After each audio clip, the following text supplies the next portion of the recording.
Hi guys, I'm Mike and welcome to Translating Love. You know, many times in our lives, when we come into seasons of pressure or discomfort, we often look at it as maybe one of two things. We either think that God is angry with us and so he's punishing us or disciplining us, or we look at it as an attack of the devil.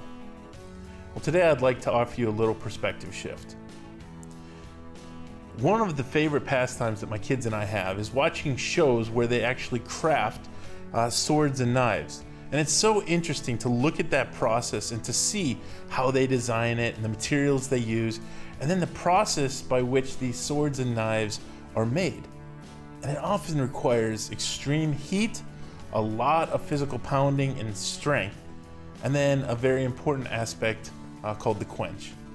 But as we watch these things, I started to realize that this process that these blacksmiths go through in creating these swords is exactly the same process that is going on in our lives.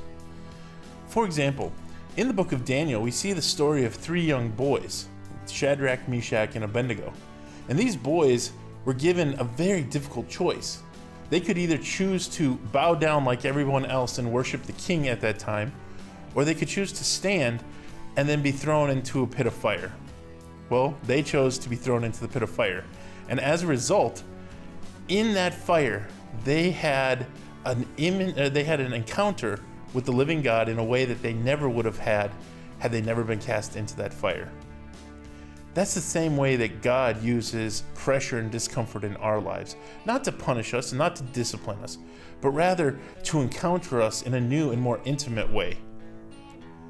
I think that this is a very important perspective shift because swords can only be made through time in fire.